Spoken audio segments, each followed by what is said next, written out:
আমার এবং আপনার সৎ আমল নূর তৈরি করে। আমার এবং আপনার সৎ আমল নূর তৈরি করে। আল্লাহ সুবহানাহু ওয়া তাআলা কোরআন মাজিদে বলছেন, ইয়াউমা তারাল মুমিনিনা ওয়াল মুমিনাত নূরুহুম ইয়াসআ বাইনা আইদিহিম ওয়া বিআইমানিহিম। কঠিন কিয়ামতের মাঠে মুমিনেরা এবং মুমিনারা দুনিয়াতে যত নূর জমা করেছিল আমলের মাধ্যমে, প্রত্যেকটা সৎ আমল নূর। দুটো শর্ত পেলেই আমল সৎ। আল্লাহ কোরআনে বলেনি যে বেশি আমল করতে হবে, যে ওই জান্নাতে যাবে যে বেশি আমল করেছে। আল্লাহ বারবার বলেছে আমানু ওয়া আমিলুস সালিহাত। ঈমান বিল গায়েবে, গায়েবে ঈমান আছে, গায়েবের উপর ইয়াকিন আছে, আর আমিলুস সালিহাত সৎ আমল করেছে।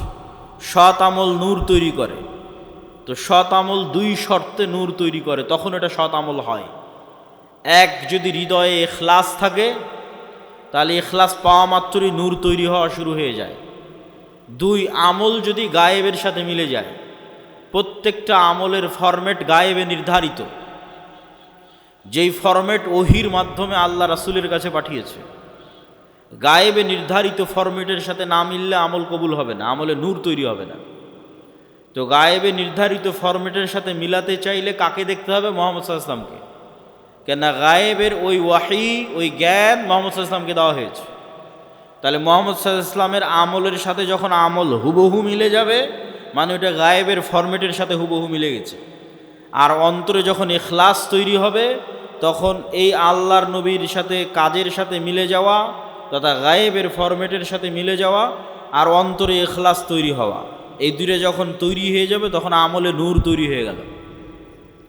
এবার যখন আমলে নূর তৈরি হয়ে গেল, এই রকম যত আমল মানুষ দুনিয়াতে করবে, আমলে সালেহ, যে আমল নূর তৈরি করে, এরকম যত আমল মানুষ দুনিয়াতে করবে, তত নূর সে ধারণ করবে নিজের কালবে। মানুষ তার কালবে নূর ধারণ করতে পারে, এটা আরেকটু পরে আরও বিস্তারিত বলতেছে। তো যখন মানুষ তার কালবে নূর ধারণ করবে আমলের মাধ্যমে, এই যে নূর গায়েব, এই গায়েবের পর্দাটা যেদিন উন্মোচন হয়ে যাবে, সেই দিন থেকে মানুষ এই নূর দেখা শুরু করবে। তো গায়েবের পর্দা কখন থেকে উন্মোচন হয়ে যাবে? যখন মানুষ মারা যাবে। মারা যাওয়া মাত্রই মানুষ নিজেই গায়েবের জগতে চলে গেছে। যে গায়েবের উপর এতদিন ইয়াকিন রাখতো, বারজাখি জগৎ, ওই গায়েবী জগতে যখন চলে গেছে, তখন গায়েবের সব কিছু উন্মুক্ত হয়ে যাবে। তখন প্রথম সে দেখবে তার আমলের নূরকে। তার আমলের নূরে তার কবর আলোকিত হবে, তার আমলের নূরে কিয়ামতের অন্ধকার আলোকিত হবে, তার আমলের নূরে সে পুলসিরাত অতিক্রম করবে। তা আল্লাহ কোরআনে বলছে, ইয়াউমা তারাল মুমিনিনা ওয়াল মুমিনাত নূরুহুম ইয়াসআ বাইনা আইদিহিম ওয়া বিআইমানিহিম। যে কিয়ামতের মাঠে মুমিন মুমিনারা দেখবে দুনিয়াতে যত নূর জমা করেছিল, সে আমলের নূর তাদের ডানে এবং তাদের সামনে ছুটে চলতেছে, বিচ্ছুরিত হচ্ছে। বলেন আল্লাহু আকবার। আল্লাহ সুবহানাহু ওয়া তাআলা প্রায় 2-3 আয়াতে মানুষের আমলের নূরের কথা বলেছেন, যা কিয়ামতের মাঠে তারা দেখতে পাবে। যেমন রাসূল সাল্লাল্লাহু আলাইহি ওয়াসাল্লাম হাদিসে বলেছেন যে মানুষ যারা দুনিয়াতে উজু করেছে, উজু যদি সৎ আমল হয় তথা ইখলাস থাকে, আল্লাহর নবীর সাথে মিলে যায়, তাহলে এই উজু নূর তৈরি করে। তো কিয়ামতের মাঠে উজুর অঙ্গ প্রত্যঙ্গগুলোতে নূর জল করে জ্বলবে। তো দুনিয়াতে যত নূর জমা করেছে সৎ আমলের মাধ্যমে, সব নূরের প্রভাব দেখতে পাবে। তাহলে 4 নম্বর পয়েন্টে আমরা বললাম সৎ আমল নূর তৈরি করে। এবার 5 নম্বর পয়েন্ট, মানুষের অন্তরে, মানুষের কানে, মানুষের চোখে, মানুষের সামনে, মানুষের পিছনে, মানুষের উপরে, মানুষের নিচে নূর তৈরি হতে পারে। রাসূলুল্লাহ সাল্লাল্লাহু আলাইহি ওয়াসাল্লাম দোয়া করছেন, আল্লাহুম্মা জাআল ফি কলবি নূরা, হে আল্লাহ আমার কালবে নূর তৈরি করে দেন। ওয়া ফি সামঈ নূরা, আমার কানে নূর তৈরি করে দেন। ওয়া ফি বাসরি নূরা, আমার চোখে নূর তৈরি করে দেন। এভাবে বলতে বলতে ডানে বামে, সামনে পিছনে, উপরে নিচে, সকল অঙ্গ প্রত্যঙ্গে তিনি আল্লাহর কাছে নূর চেয়েছেন। তো নূরের অস্তিত্ব পৃথিবীতে এত বাস্তব যে আপনার যেমন চোখের পাওয়ার সরাসরি দেখা যায় না, কিন্তু যন্ত্র দিয়ে মাপলে ধরা পড়ে চোখের পাওয়ার কম কি বেশি। বাস্তবে অনুভব করতে পারেন চোখের পাওয়ার কমে গেছে কি বেশি হয়েছে। আপনার কানের শ্রবণ শক্তি কমেছে কি বেশি আছে এটা যেমন অনুভব করতে পারেন, মেশিন লাগাতে হয় ভালো মতো শোনার জন্য। আপনার শরীরের রক্তের মাত্রা, প্রেশার লো না হাই সেটা যেমন মেশিন দিয়ে মাপা যায় অথচ চোখে দেখা যায় না। আপনার রক্তের মধ্যে সুগার কতটুকু আছে সেটা যেমন মেশিন দিয়ে মাপা যায়, ধরতেই মেশিনে উঠে আসতেছে অথচ চোখে দেখা যায় না। আপনার শরীরের তাপমাত্রা যেমন থার্মোমিটার দিয়ে মাপা যায় অথচ চোখে দেখা যায় না, থার্মোমিটার ধরলে উঠে আসতেছে তাপমাত্রা এত। আপনার হার্ট বিটের পালস যেমন মেশিন ধরতে পারতেছে কত, অথচ চোখে দেখা যায় না। এই প্রত্যেকটা জিনিস যতটা সত্য, এই প্রত্যেকটা জিনিসে নূর তৈরি হয় এটা তার চেয়ে বেশি সত্য। যে আপনার চোখের পাওয়ার আছে এটা যত সত্য, আপনার চোখে নূর আছে অথবা নাই এটা তত সত্য। আপনার কালবে হার্টবিট চলছে এটা যত সত্য, আপনার কালবে নূর আছে অথবা নাই এটা তার চেয়ে বেশি সত্য। আজকে এখানে যতজন উপস্থিত হয়েছেন, এখন উপস্থিত আছেন, তাদের কালবে ন্যূনতম নূর আছে দেখে আপনি এখানে উপস্থিত হয়েছেন, ন্যূনতম নূর আছে দেখে উপস্থিত হয়েছে। আর কার কালবে নূর নাই, একটুকু নাই? একটা আলামত বলি, যার কালবে চুল পরিমাণও নূর নাই, যাদের ক্ষেত্রে আল্লাহ কোরআনে বলেছেন খাতামাল্লাহু আলা কুলুবিহিম, আল্লাহ তাদের অন্তরে মোহর মেরে দিয়েছেন, মৃত হৃদয়। তো এই মৃত হৃদয়ের একটা আলামত কি? যেমন কেউ যদি পরপর 3 জুমার সালাত পরিত্যাগ করে, তো রাসূল সাল্লাল্লাহু আলাইহি ওয়াসাল্লাম বলেছেন আল্লাহ ওর অন্তরে মোহর মেরে দেয়, তথা ওই অন্তরে নূর নাই, শেষ, মৃত হৃদয়। চলছে হার্টবিট কিন্তু পশুর মতো, চলছে রক্তনালী কিন্তু পশুর মতো, তথা আর জীবিত সে নাই, কেননা তার কাল্ব জীবিত নাই, তার কাল্ব মারা গেছে, নূর নাই। নূর না থাকলে কাল্ব মৃত্যুবরণ করে। সম্মানিত উপস্থিতি, তাহলে আমরা কয়েক পয়েন্টে আপনাদের সামনে তুলে ধরলাম যে নূর পৃথিবীতে অস্তিত্বশীল, বিরাজমান, মানুষের কালবে, চোখে, কানে তৈরি হতে পারে। কোরআন নূর, ইসলাম নূর, ফেরেশতারা নূরের তৈরি, এবং মানুষের সৎ আমল নূর তৈরি করে, এবং নূর তৈরি করতে করতে আমল আসমানের দিকে উঠতে থাকে। ইলাইহি ইয়ারফাউল কালিমুত তাইয়্যিব ইয়াসআদুল কালিমুত তাইয়্যিব, সৎ কথা, সৎ বাক্য আল্লাহর দিকে উঠে যেতে থাকে, উপরের দিকে উঠে যেতে থাকে। এবং ইবনুল কাইয়্যিম রাহিমাহুল্লাহ বলছেন মানুষের রূহ নূরুন লাতীফ, মানুষের রূহ হচ্ছে এক প্রকারের সূক্ষ্ম নূর। এই জন্য রূহ দেখা যায় না, কেননা নূর অদৃশ্য, তো রূহ অদৃশ্য। কিন্তু মানুষের আত্মপরিচয় রূহের উপর নির্ভর করে। মানুষকে যদি পুনরায়ও মানুষের শরীরের সকল কিছু যদি কাজে লাগানো যায়, আর যদি রূহ না দেওয়া যায়, তাহলে আত্মপরিচয় ফিরে আসবে না। যেমন আইনস্টাইনের ব্রেন যদি কপি করা যায়, ইমাম বুখারীর ব্রেন যদি কপি করা যায়, বিজ্ঞান যদি এই লেভেলে পৌঁছে যায়, কিন্তু ইমাম বুখারী, আইনস্টাইন, নিউটন ওরা ফিরে আসবে না, ওদের আত্মপরিচয় ফিরে আসবে না। কেন? আত্মপরিচয় নির্ভর করে রূহের উপর। নূরুন লতীফ। ইয়াসআলুনাকা আনির রূহ কুলির রূহ মিন আমরি রব্বি, মানুষজন জিজ্ঞেস করে, বলে রূহ কি? আপনি বলে দিন রূহ আল্লাহর আদেশ। আল্লাহ যখন চান প্রতি রাতে এই রূহকে উঠিয়ে নেন। যাদের আল্লাহ মৃত্যু দিতে চান তাদের রূহকে তার কাছে আটকে রেখে দেন, এরা সকালবেলা মৃত অবস্থায় উঠে। আর যাদের আল্লাহ সুবহানাহু ওয়া তাআলা বাঁচিয়ে রাখতে চান, এদের রূহকে আবার ফেরত দিয়ে দেন। এই জন্য সকালবেলা এরা জীবিত অবস্থায় উঠে। এই জন্য দোয়ার মধ্যে বলা হয়েছে আল্লাহুম্মা বিইসমিকা আমুতু, হে আল্লাহ তোমার নামে আমি মারা যাচ্ছি। কেননা তখন রূহের কাজ শেষ হয়ে যায়। রূহের কাজ দেখা, রূহের কাজ শোনা, রূহের কাজ চিন্তা করা, রূহের কাজ বোঝা। বাকি শরীরের হার্টবিট, রক্ত সঞ্চালন এগুলো তো চলছেই, কিন্তু দেখা, শোনা, চিন্তা, গবেষণা যখন বন্ধ হয়ে যায় তখন রূহের কাজ শেষ। এই জন্য যখন মানুষ ঘুমিয়ে যায় তখন রূহের আর কোনো কাজ থাকে না, তখন রূহ উড়াল দেয়। আল্লাহ সুবহানাহু ওয়া তাআলা তার কাছে নিয়ে নেন রূহকে। কোরআনের আয়াতে আল্লাহ সুবহানাহু ওয়া তাআলা বলছেন। এবং সকালবেলা যখন ঘুম থেকে উঠে তখনও দোয়ার মধ্যে শিখিয়ে দেওয়া আছে যে প্রশংসা ওই আল্লাহর যিনি আমাদেরকে পুনরায় জীবিত করেছে মৃত্যু দেওয়ার পর। মৃত্যু দেওয়ার পর। তাহলে মৃত্যু দিল কখন? ঘুমই মৃত্যু। এবং প্রত্যেকটা লেভেলে পরবর্তী লেভেলের আলামত আছে, প্রত্যেক লেভেলে পরবর্তী লেভেলের আলামত আছে। এখন আমরা কোন লেভেলে আছি? এখন আছি দুনিয়ার লেভেলে। এই দুনিয়াতে বসে থেকেই বারজাখী জীবন কেমন হবে তার আলামত দেওয়া আছে, যে পরের জগৎটা কেমন হবে তুমি দুনিয়াতে বেঁচে থাকতেই বুঝে নাও। এবার যখন বারজাখী জগতে চলে যাবেন তখন ওখানে আলামত দেওয়া হবে যে কিয়ামতের পরের জগৎ কেমন হবে তুমি এখান থেকে বুঝে নাও। বারজাখী জগৎ থেকে হালকা হালকা বুঝতে পারবে, কেননা জান্নাতের সাথে দরজা খুলে দেওয়া হবে, কারো দরজা জাহান্নামের সাথে খুলে দেওয়া হবে, সরাসরি জান্নাতে দেওয়া হবে না, সরাসরি জাহান্নামে দেওয়া হবে না, কিন্তু ওখানে বসে থেকে বুঝতে পারবে হালকা হালকা যে জান্নাত কেমন হতে পারে, ওখান থেকে বসে থেকে বুঝতে পারবে হালকা হালকা যে জাহান্নাম কেমন হতে পারে। ঠিক এই দুনিয়াতে বসে থেকে এই পরের জগতের একটু আলামত, সেটাই হচ্ছে ঘুম। যে মৃত্যুর জগৎ কেমন হতে পারে সেটার আলামতই হচ্ছে ঘুম। প্রতিদিন মানুষ মৃত্যুবরণ করে। বারজাখী জগৎ কেমন হতে পারে সেটার আলামতই হচ্ছে ঘুম। এবং মানুষের যে এই ট্রান্সফার, এইটা অবাস্তব নয়, এটার অসংখ্য চিহ্ন আল্লাহর সৃষ্টিজীবের মধ্যে আছে।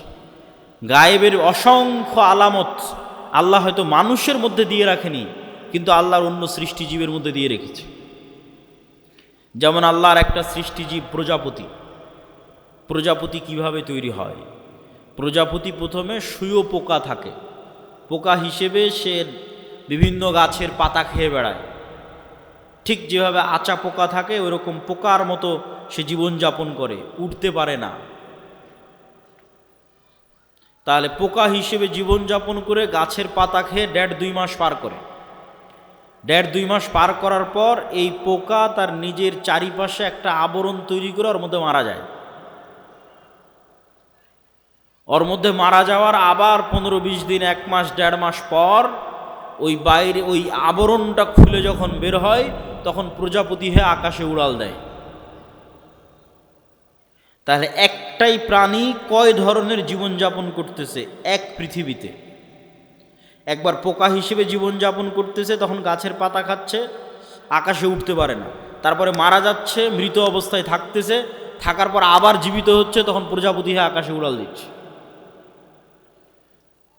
তাহলে মানুষ পৃথিবীতে এখন বেঁচে আছে, এটা এক ধরনের জীবনযাপন। মারা যাবে, বারজাখী জগতে চলে যাবে, ওইটা আর এক ধরনের জীবনযাপন। ওই জগতে এক এক রুহের জীবন ধারণ হবে এক এক রকম। শহীদদের রূহ পাখি হিসেবে খাবার পর্যন্ত খাবে জান্নাতে। আরো উঁচু লেভেলের রূহ আল্লাহ সুবহানাহু ওয়া তাআলার আরশের সাথে ঝুলন্ত থাকবে।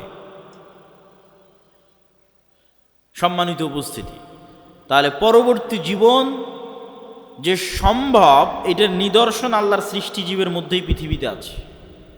একই সময়ে বিভিন্ন ধরনের জীবনযাপন করা যেতে পারে, তার প্রমাণ আল্লাহর অন্য সৃষ্টিজীবের মধ্যে আছে। তা আমরা আলোচনা করছিলাম নূর, গায়েব, ফেরেশতা।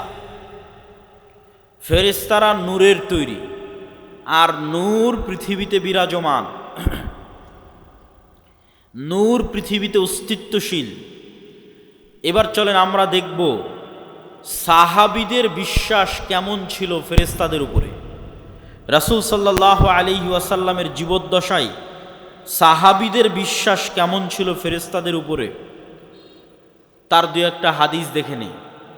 ফেরেশতাদেরকে দেখা সম্ভব, ফেরেশতাদের আওয়াজ শোনা সম্ভব, ফেরেশতাদের অস্তিত্বের অনুভূতি সম্ভব।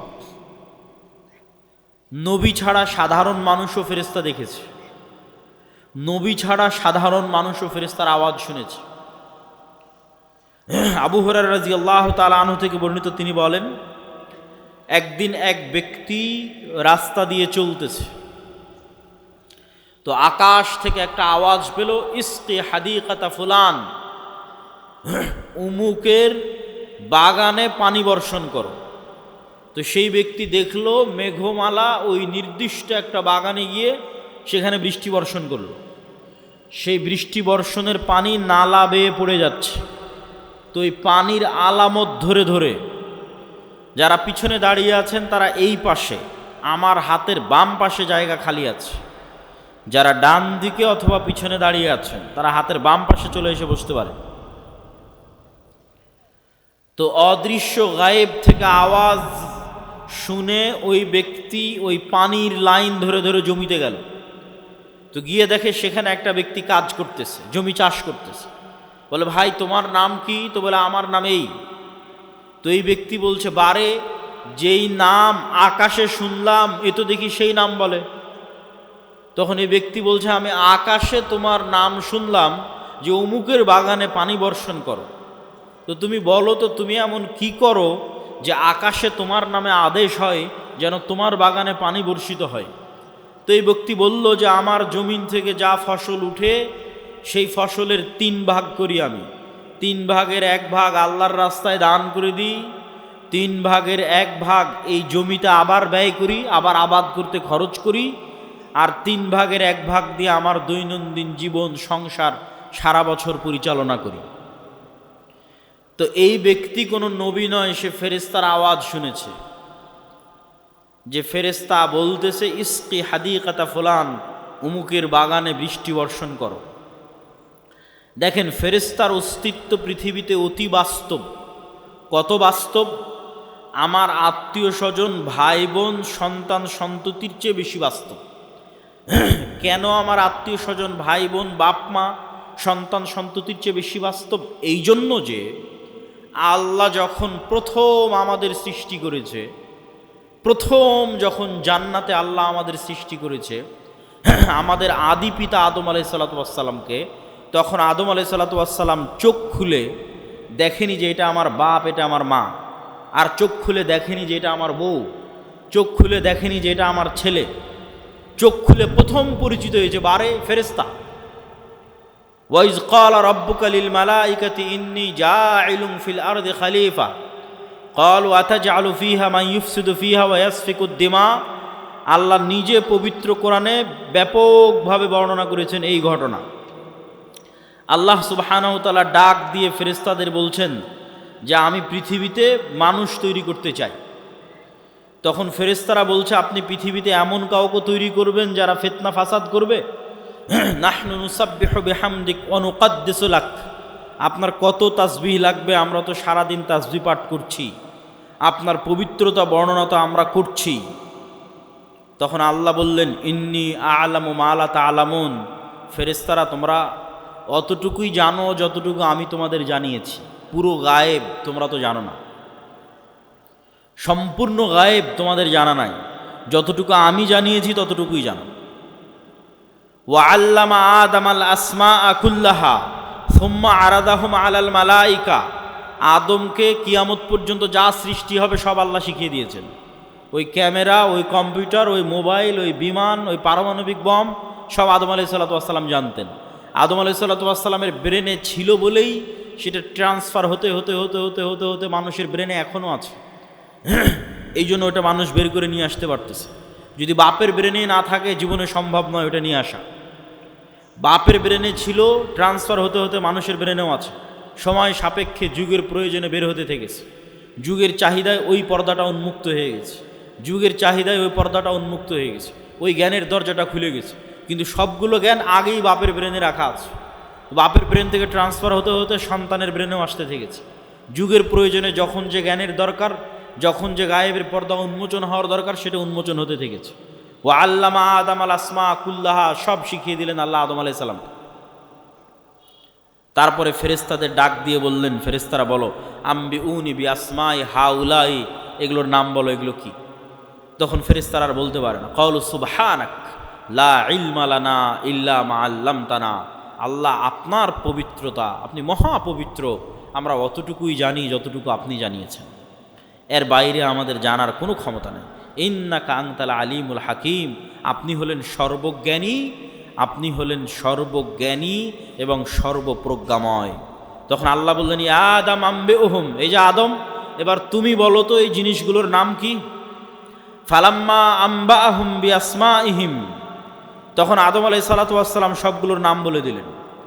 এবার আল্লাহ ফেরেশতাদের বলেন, ওয়াইজ কুলনা লিল মালাইকাতি ইসজুদু লি আদম, তখন আমি আল্লাহ ফেরেশতাদের বললাম, ফেরেশতারা তোমরা এবার আদমকে সিজদা করো। তাহলে আমরা সবার আগে কাদেরকে দেখলাম এবার বলেন, জোরে বলেন না যে কাদের দেখলাম, না আর এক মানুষকে দেখেছি। তাহলে আপনার বাপ মা আগে না ফেরেশতা আগে? ফেরেশতা আগে। আপনার সন্তান আগে না ফেরেশতা আগে? আপনার সন্তানের অস্তিত্বের চেয়ে বেশি সত্য আপনার সাথে ফেরেশতা আছে, আমাদের সাথে ফেরেশতা আছে। আপনার বাপ মায়ের অস্তিত্বের চেয়ে বেশি সত্য যে আমাদের সাথে ফেরেশতা আছে। কেন আমরা যখন প্রথম সৃষ্টি হয়েছি তখন থেকে ফেরেশতাদের সাথে আমরা কানেক্টেড, তখন থেকে আমরা ফেরেশতাদের দেখেছি। গায়েবের উপর ঈমান না থাকার কারণে দুনিয়াতে এসে ভুলে গেছি। তাহলে আদম আলাইহিসসালাতু ওয়াসসালামের ঈমান কোন লেভেলের হবে যে ফেরেশতারা আছে? আদম আলাইহিসসালাতু ওয়াসসালামের ঈমান তার ছেলের অস্তিত্বের চেয়ে বেশি যে ফেরেশতারা আছে। আদম আলাইহিসসালাতু ওয়াসসালামের ঈমান তার স্ত্রী হাওয়ার অস্তিত্বের চেয়ে বেশি যে ফেরেশতারা আছে। সম্মানিত উপস্থিতি, তাহলে ফেরেশতাদের অস্তিত্ব আছে, নূর বিরাজ করতেছে, দেখি না কেন, দেখা যায় না কেন, কি সমস্যা? তো এইটার ক্ষেত্রে আপনাকে দু একটা উদাহরণ দিই। আজ থেকে 100 বছর আগে আটমূলের যে মানুষটা মারা গেছে, সেই মানুষটাকে আজকে উঠান, যদি তাকে জীবিত করা যায় তাহলে সে জীবিত হলো। জীবিত হওয়ার পর সেই মানুষকে আপনি বলবেন যে আমি আব্দুল্লাহ আওয়াজ দিব, এখানে বাজবে ঢাকায়, সাথে সাথে আমি আওয়াজ দিব, এখানে আওয়াজ বাজবে কোথায়? ঢাকাতে। আমি আওয়াজ দিব, এখানে বাজবে আমেরিকাতে। আমি আওয়াজ দিব, এখানে বাজবে মক্কায়। সে কি বিশ্বাস করবে? কিন্তু এখন তো বাজতেছে, এই যে লাইভ চলতেছে, সারা পৃথিবীতে বাজতেছে, বলতেছি এখানে, বাজতেছে সারা পৃথিবীতে। তাহলে এই যে ইলেকট্রোম্যাগনেটিক ওয়েভ, তরঙ্গ, আলোর তরঙ্গ ওয়েভ, এইটার মধ্যে ডাটা ধারণ করার ক্ষমতা, তথ্য, মানুষের কথা এটার মধ্যে থাকতে পারে, মানুষের দৃশ্য এটার মধ্যে থাকতে পারে। এইটা আল্লাহ যেই দিন পৃথিবী সৃষ্টি করেছে ওই দিন থেকেই আছে, মানুষ জানেনি, গায়েব। তাহলে 100 বছর আগে আটমূল থেকে যে মানুষ চলে গেছে এটার কাছে গায়েব। যে তার আওয়াজ এই ওয়েভের মধ্যে থেকে যেতে পারে, তার দৃশ্য এই ওয়েভের মধ্যে দিয়ে প্রবাহিত হতে পারে। শুধু তাই নয়, মানুষের পক্ষে যদি আজকে সম্ভব হয় যে মানুষ আলোর গতি তথা যেই আলোর মাধ্যমে, যে ওয়েভের মাধ্যমে আমার কথা মোবাইল দিয়ে এখন ঢাকাতেও বাজতেছে, লালমনিরহাটেও বাজতেছে, আমেরিকা, লন্ডন, ইউরোপেও বাজতেছে, সৌদি, কুয়েত, কাতার, বাহরাইনেও বাজতেছে, এখন সাথে সাথে যেই ওয়েভের মধ্যে দিয়ে আমার দৃশ্য ছুটে চলে যাচ্ছে, যেই ওয়েভের মধ্যে দিয়ে আমার আওয়াজ ছুটে চলে যাচ্ছে, এর চাইতে যদি আমরা কোনো গতিশীল কিছু আবিষ্কার করতে পারি যে এর চেয়ে দ্রুত আমি উড়ে চলে যাব, মানুষের পক্ষে সম্ভব নয়। কিন্তু কল্পনা করেন যে আমরা করে ফেলেছি এরকম একটা আবিষ্কার যে আমার আওয়াজ যত দ্রুত ঢাকায় যাচ্ছে আমি এর চেয়ে আগে ঢাকায় পৌঁছে যাব। এবং আবিষ্কার করার পর এখান থেকে বিমানে যদি ঢাকায় আমার যেতে আধা ঘন্টা লাগে, তো রাস্তার গাড়িতে 4 ঘন্টা লাগবে। তো আমি আধা ঘন্টা আগে ঢাকায় পৌঁছে গেছি, রাস্তার গাড়ি পৌঁছার আগে আমি ঢাকা পৌঁছে গেছি বিমানে। তো আমার এই আওয়াজ আমেরিকা পৌঁছার আগে আমি পৌঁছে গেছি। এত দ্রুত গতির আমরা কিছু আবিষ্কার করতে পেরেছি। এই আবিষ্কার করতে পারার পর এবার যদি 15 আলোক বর্ষ অতীতে চলে যাই, দ্রুত, যে 15 বছর আগে যে কথা বলেছিলাম ওই কথা এখন মহাবিশ্বে যেই জায়গায় আছে ওর আগে আমি গিয়ে পৌঁছে যাব, যেহেতু ওর চেয়ে দ্রুত আমি কিছু আবিষ্কার করতে পেরেছি। পৌঁছে গিয়ে এবার এই মোবাইলের মতো, এই ক্যামেরার মতো যদি ওখানে কিছু সেট করতে পারেন, তাহলে 15 বছর আগে আপনি কি বলেছিলেন ওই আপনার বলা কথা আপনি শুনতে পাবেন, বাজতেছে। 15 বছর আগে আপনি কি করেছিলেন, আপনার করা কাজ আপনি লাইভ দেখতে পাবেন, এই যে আমি এটা করতেছি, কেননা ওইটা এই আলোর তরঙ্গের মধ্যে সেভ আছে, হারায়নি। বিজ্ঞানীরা এখনও জানে না যে পৃথিবী যখন প্রথম সৃষ্টি হয়েছে তখন পৃথিবী থেকে যে আলো মহাবিশ্বের দিকে ছুটতে থেকেছে ওইটা এখনও মহাবিশ্বের শেষ মাথায় পৌঁছতে পেরেছে কিনা। তাহলে এভাবে যদি 1400 বছর আগে চলে যান, তাহলে মুহাম্মদ সাল্লাল্লাহু আলাইহি ওয়াসাল্লামের হাদিস বুখারীতে পড়া লাগবে না, আপনি কানে শুনতে পাবেন। নিজে কানে শুনতে পাবেন, যেমন এখন লাইভ বাজতেছে। তো 1500 বছর অতীতে চলে গেলে আলোর গতির চেয়ে বেশি গতি নিয়ে মুহাম্মদ সাল্লাল্লাহু আলাইহি ওয়াসাল্লামের হাদিস নিজে কানে শোনা যাবে। বদরের যুদ্ধ লাইভ দেখা যাবে, বাস্তবে হচ্ছে এটা দেখা যাবে। এটা মানুষের দ্বারা সম্ভব নয়। এটা দিয়ে আল্লাহ মানুষের গুনাহকে গোপন রেখেছে, নাহলে একজন মানুষের গুনাহ গোপন থাকতো না। এই আলোর গতির চেয়ে মানুষের গতি কম থাকার কারণে মানুষের গুনাহ আজ গোপন আছে। সম্মানিত উপস্থিতি, তাহলে আমরা যা বলছি তার 1 সেকেন্ডও হারায় না, 1 সেকেন্ডও নয়, চাহে মোবাইলে রেকর্ড হোক আর না হোক, ওই তরঙ্গের মধ্যে থেকে যায়। যে কেউ চাইলে ধরে বের করে নিয়ে আসতে পারবে। আল্লাহ সুবহানাহু ওয়া তাআলা এটা দিয়েই ধরে বের করবেন এটা আমি বলি। কিন্তু এত সহজ মানুষের হিসাব নেওয়া, এত সহজ মানুষকে পাকড়াও করা, এইভাবেই পৃথিবী সেট আপ করা আছে। এখানে মানুষের একটা সেকেন্ড গোপন নয়, একটা সেকেন্ডও নয়। কেন? আলো এই ডাটাগুলো ধারণ করে নিচ্ছে, যা করতেছে তাও সেভ আছে, যা বলতেছে তাও সেভ আছে। মানুষ চাইলে নিজেই দেখতে পারবে। মানুষকে আলোর চেয়ে দ্রুতগতির যন্ত্র আবিষ্কার করে অত বছর আগে চলে যেতে হবে, চলে গিয়ে নিজের আমলগুলো দেখতে হবে। তো আমি এগুলো করেছি, তো আমি এগুলো বলেছি, আমি নিজে শুনতে পাচ্ছি আমি কি বলেছি, আমি নিজে দেখতে পাচ্ছি আমি কি করেছি। কাফা বিনাফসিকাল ইয়াউমা আলাইকা হাসিবা, মানুষ আজকে তোমার বিচারের জন্য তুমি একাই যথেষ্ট। আলাদা কোনো বিচার বিভাগ কায়েম করে বিচার করতে হবে এইটা নয়, তুমি নিজেই যথেষ্ট। সম্মানিত উপস্থিতি, তাহলে কি বলছিলাম? গায়েব, নূর।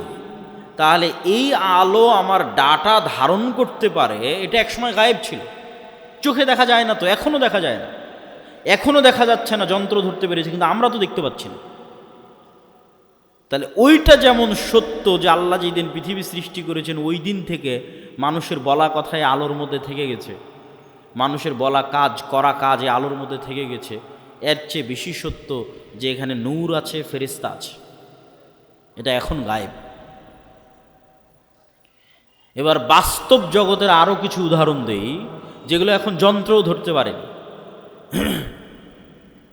যেমন আল্লাহর একটা সৃষ্টিজীব কুকুর, কুকুরের ঘ্রাণ শক্তি মানুষের চাইতে 10,000 গুণ বেশি। তো আমি এই যে মাইকটা সামনে আছে, এটা আমি নাক দিয়ে টেনেও আর কোনো গন্ধ পাচ্ছি না। কারণ আমি যদি বলি যে এই মাইকের কোনো গন্ধ নাই, এটা মিথ্যা কথা হবে। এই মাইকটাই আপনি একটা প্রশিক্ষিত কুকুরের নাকে ধরেন, তারপর মোলাম গাড়ি বাজারে ফেলে রেখে আসেন কোনো এক জঙ্গলে, ওই কুকুর ওখান থেকে খুঁজে বের করে নিয়ে আসবে এই মাইককে। 50 গুণ 100 গুণ বেশি নয়, 1000 গুণ নয়, 10,000 গুণ বেশি। মানুষের যদি কোনো শরীরে ক্যান্সার হয়, তাহলে কোন কোষটাতে ক্যান্সার হয়েছে ওই ক্যান্সারের কোষের যে গন্ধ এইটা পর্যন্ত কুকুর ধরতে পারে। মানুষের শরীরে যদি ভাইরাস হয়, যে করোনা ভাইরাস হয়েছে, তাহলে করোনা ভাইরাসের মতো অদৃশ্য জিনিসের গন্ধ কুকুর ধরতে পারে। যে ভাইরাসকে দূরবীন দিয়ে দেখতে হয়, মাইক্রোস্কোপ লাগিয়ে দেখতে হয়, ওই ভাইরাসের গন্ধ পর্যন্ত কুকুর ধরতে পারে। আর মানুষ এখন পর্যন্ত এমন কোনো যন্ত্র আবিষ্কার করতে পারেনি যেটা কুকুরের লেভেলে ঘ্রাণ নিতে পারবে। এই জন্য মানুষ কুকুরকেই কাজে লাগায়, যে একটা যন্ত্র আমি আবিষ্কার করেছি যেটা কুকুরের মতো ঘ্রাণ নিতে পারবে, নাই, এরকম কোনো যন্ত্র আবিষ্কৃত হয়নি। তাহলে পৃথিবীতে এমনও ঘ্রাণ আছে যেই ঘ্রাণ মানুষ পায় না, যেই ঘ্রাণ মানুষের তৈরি কোনো যন্ত্রও পায় না। এখন এখানে যদি মিসকে আম্বরের মতো সুগন্ধি থাকে, ধরেন কথার কথা ফেরেশতারা এসেছে, ফেরেশতাদের গায়ে মিসকে আম্বরের মতো সুগন্ধি আছে, ওই সুগন্ধি আমি পাচ্ছি না। কথা কি আমার বুঝতে পারছেন? তো আমি যে ওই সুগন্ধি পাচ্ছি না, তার মানে সুগন্ধি নাই, এটা কি ঠিক? এটা ঠিক নয়। ঠিক তেমনি এমনও আওয়াজ আছে, কবরের আযাব কই, শুনতে তো পাই না। পাশ দিয়ে পিঁপড়া যাচ্ছে, শুনতে পান? শুনতে পাই না। এই রেকর্ডারও যদি ওই পিঁপড়ার কাছে লাগান তবুও ধরা যাবে না পিঁপড়ার আওয়াজ। তাহলে পিঁপড়ার হাঁটার আওয়াজ হয় না? মিথ্যা কথা। সাপের যাওয়ার আওয়াজ হয় না? মিথ্যা কথা। ওইটা যেই লেভেলের সূক্ষ্ম আওয়াজ, ওইটা আবার আল্লাহর আর এক সৃষ্টিজীব ধরতে পারে। যেমন হাতির মতো অন্য আরও কিছু প্রাণী আছে, আর আওয়াজ ধারণে খুবই সূক্ষ্ম, কয়েক লক্ষ কোটি কিলোমিটার দূরের আওয়াজ, সূক্ষ্ম থেকে, যাদের একজনের কাজ আর একজনের সাথে মিলবে না। আপনি একটা ঘরের মধ্যে একটা বাবুই পাখিকে ছেড়ে দেন, জানালাই খুঁজে পাবে না কোথায় জানালা, একবার দেওয়ালের সাথে বাড়ি খাবে, একবার ছাদের সাথে বাড়ি খাবে, অথচ আপনি দেখতে পাচ্ছেন এটা জানালা, ও জানালা খুঁজে পায় না। ওর দৃষ্টিশক্তি ওইভাবেই আল্লাহ সীমাবদ্ধ করে রেখেছে। তো ও যেমন জানালা খুঁজে পাচ্ছে না, ঠিক তেমন আপনি ফেরেশতা খুঁজে পাচ্ছেন না। ওই পর্যন্তই আপনার জ্ঞানের সীমা, দেখার সীমা, অনুভূতির সীমা। সাপ মানুষকে দেখতে পাই যে আমি আব্দুল্লাহ 5 ফিট 5 ইঞ্চি, 5 ফিট 6 ইঞ্চি মোটা, এরকম দাড়ি, সাদা কালো, যেভাবে আপনি আমাকে দেখছেন এভাবে সাপ দেখেন। এভাবে দেখার ক্ষমতা আল্লাহ সাপকে দেয়নি। সাপ বুঝতে পারে তাপ দিয়ে বুঝতে পারে যে মানুষ। কুকুরও ওইভাবে দেখতে পারে না, কুকুর মাত্র দুইটা রং দেখতে পায়। তাহলে কুকুর কেমনে দেখবে যে আমি সাদা কালো উঁচু লম্বা মোটা? দেখতে পায় না। কুকুর গন্ধ দিয়ে চিনে যে এটা আমার মনিব, গন্ধ দিয়ে চিনে যে মানুষ এটা গেল। তাহলে এক একজনের দৃষ্টি সীমা, চিন্তা সীমা, দেখার সীমা আল্লাহ এক একভাবে ভাগ এবং বন্টন করে রেখেছে। এক একজনকে এক এক জগতে সীমাবদ্ধ করে রেখে দিয়েছে। মাছকে পানির জগতে সীমাবদ্ধ করে রেখে দিয়েছে। ঠিক সেরকম ফেরেশতার জগৎ এই পৃথিবীতেই আছে, ফেরেশতারাই আছে পৃথিবীতে, কিন্তু আপনি দেখতে পাচ্ছেন না কেন? আপনার ওই দেখা এবং শোনার সীমাবদ্ধতা আল্লাহ তৈরি করে রেখেছে। সম্মানিত উপস্থিতি, তাহলে পৃথিবীতে এমনও আওয়াজ আছে যা মানুষ শুনে না, মানুষের যন্ত্র শুনে না। এমনও গন্ধ আছে যা মানুষ নিতে পারে না, মানুষের যন্ত্র নিতে পারে না। ঠিক এমনও আলো আছে মানুষ দেখে না, মানুষের যন্ত্র দেখে না, আল্লাহর সৃষ্টি দেখে। রাসূলুল্লাহ সাল্লাল্লাহু আলাইহি ওয়াসাল্লাম বলেন, ইজা সামি'তুম সাইহাতাদ দিকাহ, যখন তোমরা মোরগের আওয়াজ শুনতে পাও তখন আল্লাহর কাছে কল্যাণ কামনা করো।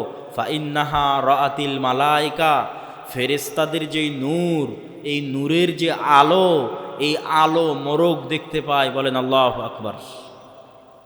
তাহলে ফেরেশতা বিরাজমান, নূর বিরাজমান। মানুষের যন্ত্র দেখতে পায় না, মানুষ দেখতে পায় না, কিন্তু আল্লাহর এক সৃষ্টিজীব দেখতে পায়। রাসূল সাল্লাল্লাহু আলাইহি ওয়াসাল্লাম বলছেন, যখন তোমরা গাধার আওয়াজ শুনো, নুহাকাল হিমার, তখন ফাতাআউযু মিনাশ শাইতান, তখন তোমরা শয়তান থেকে পরিত্রাণ চাও। শয়তানের আলো আর এক ভিন্ন লেভেলের আলো, এটা আগুনের আলো।